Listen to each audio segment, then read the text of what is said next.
Welcome back. Thank you for staying with us. Let's now focus on the education sector.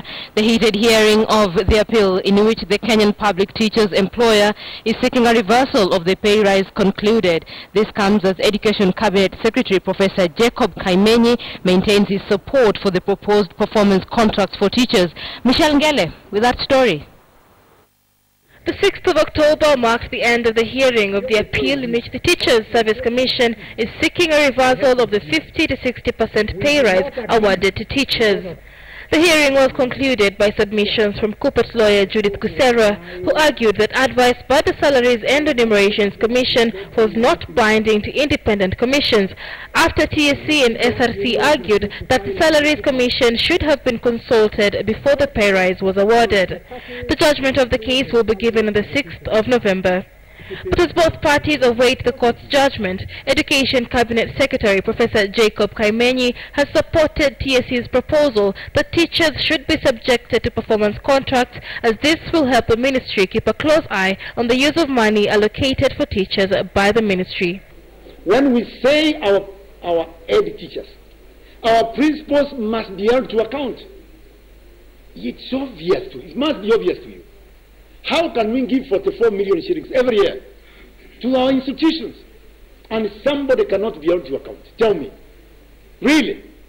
If it happens in other places, why not in our schools? I like the idea of the employer TSC subjecting teachers to performance contracting. Kaimenyi also advised the TSC to appeal the High Court decision to stop the hiring of relief teachers. This comes only days after the High Court stopped the hiring of 70,000 relief teachers by the Teachers Service Commission after an application filed by the Trade Unions Congress of Kenya. Certifying the application as urgent, Justice Dumanderi said the TSC should stop the hiring process until the teachers' case is determined. Meanwhile, the Kenya Certificate of Secondary School examinations are already underway. These students from Afraha High School in Nakuru just finished science practical exams. They can only hope to perform as well as their counterparts in private schools whose studies have been uninterrupted. The syllabus was complete. Our work was just to fix revision questions, and we took them seriously. It did kind of affect us, but we revised enough, so we are confident of what we have done. We had the completed syllabus, and our students have the confidence that they have all what it takes to do this exam.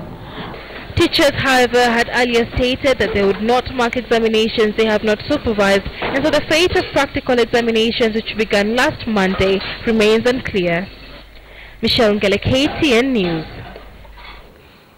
Alright, so the entire country is aware that the El Nino rains are on the way, and the weatherman is warning coastal Kenya residents and those visiting the region to prepare for possible flooding and landslides starting tomorrow.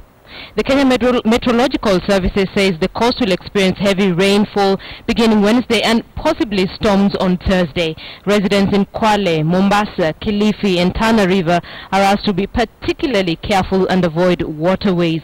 The heavy rains will persist until Friday with some relief over the weekend. On Monday, however, the north coast will experience more rainfall.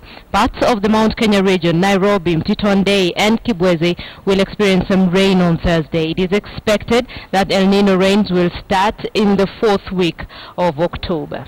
Let's see how that goes in the coming days.